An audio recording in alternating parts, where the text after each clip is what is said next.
Hi guys, എൻ്റെ പുതിയ വീട്ടിലേക്ക് എല്ലാവർക്കും സ്വാഗതം. അപ്പോൾ നമ്മളിപ്പോൾ ഇങ്ങോട്ടാണ് പോകുന്നത് വെച്ചാൽ കസ്റ്റമർ AC സർവീസ് ചെയ്യാൻ വേണ്ടി വന്നതാണ്. ഇവിടെ വന്ന് നോക്കിയപ്പോൾ കസ്റ്റമർ കമ്പനി ഒരു തുള്ളി പോലും തണുക്കുന്നില്ല. നോക്കുമ്പോൾ എന്താ ഫിൽറ്ററിനകത്ത് മൊത്തം ഡസ്റ്റ് കയറി അടഞ്ഞിരിക്കുക.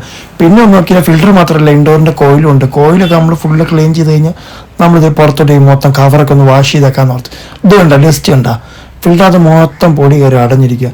പിന്നെ ഒന്നും നോക്കിയില്ല, പൈപ്പ് കണക്ട് ചെയ്ത് ഓസ് വെച്ച് ഫിൽറ്റർ ക്ലീൻ ചെയ്യുക. ഫിൽറ്റർ മാത്രമല്ല, നമ്മൾ ആ ഫിൽറ്ററും കവർ കാര്യങ്ങളെല്ലാം മൊത്തം നമ്മൾ എന്തായാലും വാഷ് ചെയ്യും.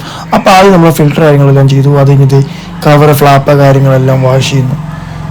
അത് കഴിഞ്ഞതാ എല്ലാം എടുത്ത് വെയിലത്ത് വെച്ചൊന്ന് ഉണക്കി കുട്ടപ്പനാക്കി അല്ല അടിപൊളി തിളങ്ങുന്ന കണ്ടീഷനാക്കി ചെന്നു. അത് കഴിഞ്ഞ് നമ്മൾ പിന്നെ ഒന്നും നോക്കിയില്ല, കയറ്റി എല്ലാം സെറ്റ് ചെയ്തു. മിഷൻ ഓണാക്കിയപ്പോഴാണ് കസ്റ്റമർ നേരത്തെ മുതൽ കൂളിങ്ങിന് ചെറിയൊരു ഇഷ്യൂ ഉണ്ടെന്ന്.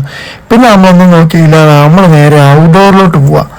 ഔട്ട്ഡോർ ചെയ്തത് പയ്യെ ഔട്ട്ഡോറിലോട്ട് ഇറങ്ങി അവിടെ സെറ്റായിട്ടൊന്ന് ഇരുന്ന് കഴിഞ്ഞത് ഔട്ട്ഡോറിലെ സൈഡിലെ കവറൊക്കെ ഒന്ന് ഊരി നമ്മൾ നോക്കിക്കഴിഞ്ഞപ്പോൾ കാണുന്നു സെക്ഷനിൽ ഐസ് ഫോം ചെയ്യുന്നു.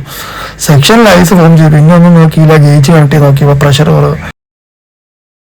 ആവശ്യത്തിനുള്ള ഗ്യാസ് കയറ്റി കഴിഞ്ഞപ്പോൾ അതും ഓക്കെ ആയി. ഔട്ട്ഡോറിൻ്റെ കാര്യം സെറ്റ്. പിന്നെ ഇൻഡോറിലോട്ട് പോകുന്നു.